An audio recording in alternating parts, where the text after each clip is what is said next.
एक राजा था। वो राजा एक पंडित जी से रोज कथा सुनता था। इसको नेक ठीक करो भैया।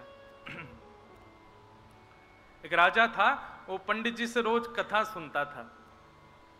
अब पंडित जी रोज कथा सुनाने आते थे। राजा को इतना आनंद आता था कि राजा उनको अपने पास ही बैठा लेता था, अपने संग ही खवाता था। तो श्री पंडित जी महाराज जो थे, उनको थोड़ा सा अपने अंदर गुमान आ गया कि राजा मुझे इतना सम्मान देता है। उन्होंने क्या किया कि राजा को छोड़ उसके पूरी सभा में जितने भी लोग थे, नेक यहां ध्यान रखा करो कभी कभी है, बस और कुछ नहीं। तो राजा मैं क्या बता रहा था भूल गया। तो पंडित जी राजा के यहां कथा सुनाने जाते थे। तो राजा उनको इतना सम्मान देता था कि श्री पंडित जी महाराज को लगा कि हमारे तो सर्वस्व हम इसके हो गए हैं। तो राजा के जो सेनापति थे, महामंत्री थे और राजा के यहाँ रहने वाले जितने भी लोग थे, उनको घास ही नहीं डालते थे। वो लोग उनको प्रणाम भी करते थे। तो पंडित जी ऐसे चलते थे, बोले ये क्या मेरे सामने मुझको क्या प्रणाम करते, मेरा तो संबंध राजा से है। नीचे रहने वाले राजा के जितने भी लोग हैं बोले या पंडित को बड़ा अभिमान है गया अपने ऊपर है, राजा ने बहुत ज्यादा या को स्थान दे दियो, अब हमको तो आदमी ना समझे ये।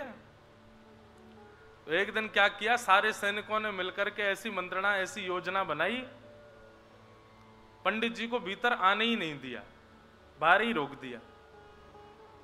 और सबने खूब प्रयास करके उनको, अब फोन तो थे नहीं उस जमाने में कि फोन करते हैं, राजा हमको अंदर नहीं आने दे रहे। वो बाहर से कहें अरे हम राजा से शिकायत कर देंगे, बोले कर देना, लेकिन राजा ने मना किया, आप अंदर नहीं जा सकते, जाइए अपने घर लौट जाओ।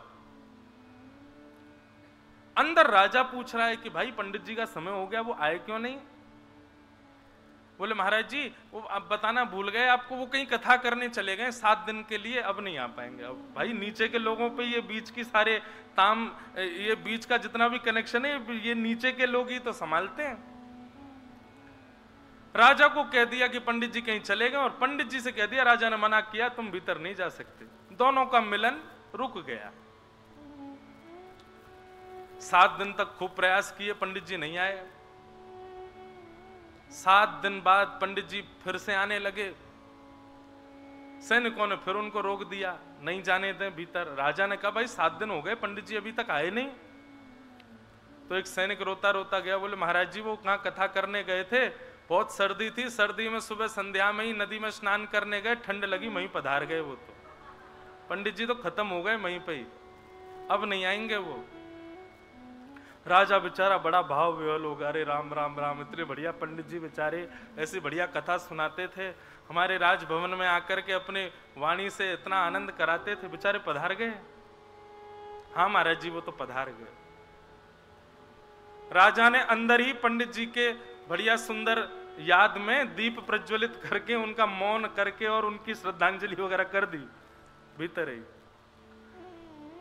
अब सैनिक खड़े हो गए बाहर जाके पंडित जी के पास, हाँ हमारी प्रणाम नहीं लेता था, है हमारे सामने ऐसे चलता था, देश निकाला कर दिया, वो नगर से ही निकाल दिया पंडित जी को बाहर, राजा को कहां पता चले भीतर।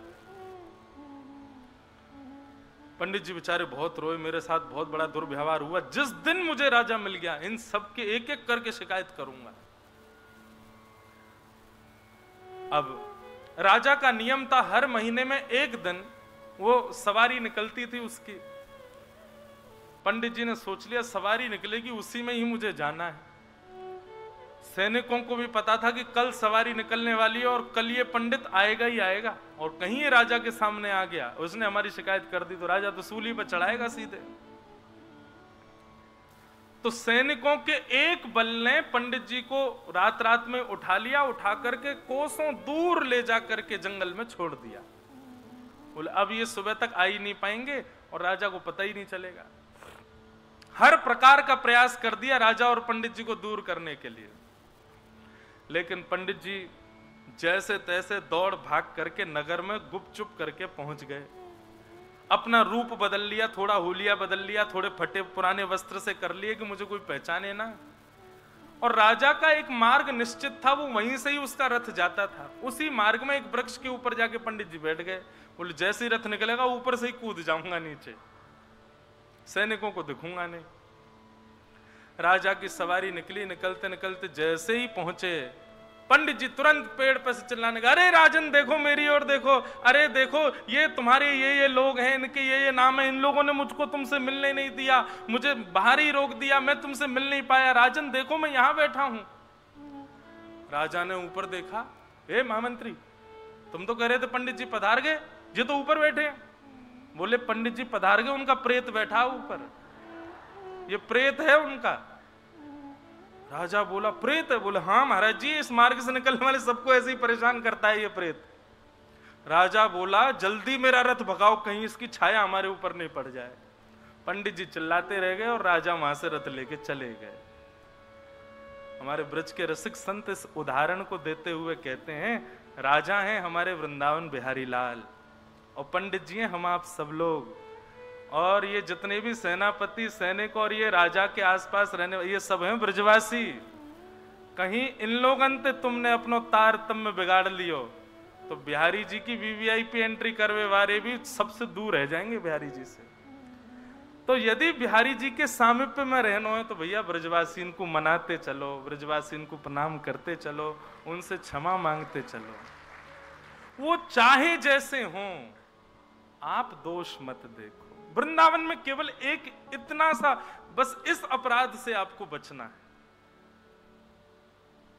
मैं फिर कह रहा हूं, सेवा का अपराध क्षमा हो जाएगा, भोग प्रसाद का अपराध क्षम्य हो जाएगा, परिक्रमा खंडित हो गई क्षमा हो जाएगी, यमुना जल में स्नान करने का नित्य का नियम कभी टूट जाए क्षमा हो जाएगा। लेकिन यदि किसी वैष्णव ब्रजवासी या ब्रज रसिक का आपने मन से भी अपमान किया, मन से भी उसमें दोष देख करके उसकी अवहेलना की, आपके अंदर ये अनुराग कभी नहीं आ पाएगा, वृंदावन प्रेम आपको कभी स्वीकार नहीं कर पाएगा। तो वृंदावन में केवल इतनी सावधानी रखो और कुछ नहीं, बाकी पड़े रहो अलमस्त। वृंदावन में कोई दिक्कत नहीं, आनंद है सब, बस इस बात का ध्यान रखना। ठाकुर जी को एक बार कम मना लियो, लेकिन ब्रजवासी को ज्यादा मना के रखियो, ब्रजवासी को ज्यादा प्रेम करते हुए चलिए। बोलो वृंदावन बिहारी लाल। एक बार गा दो, बस वो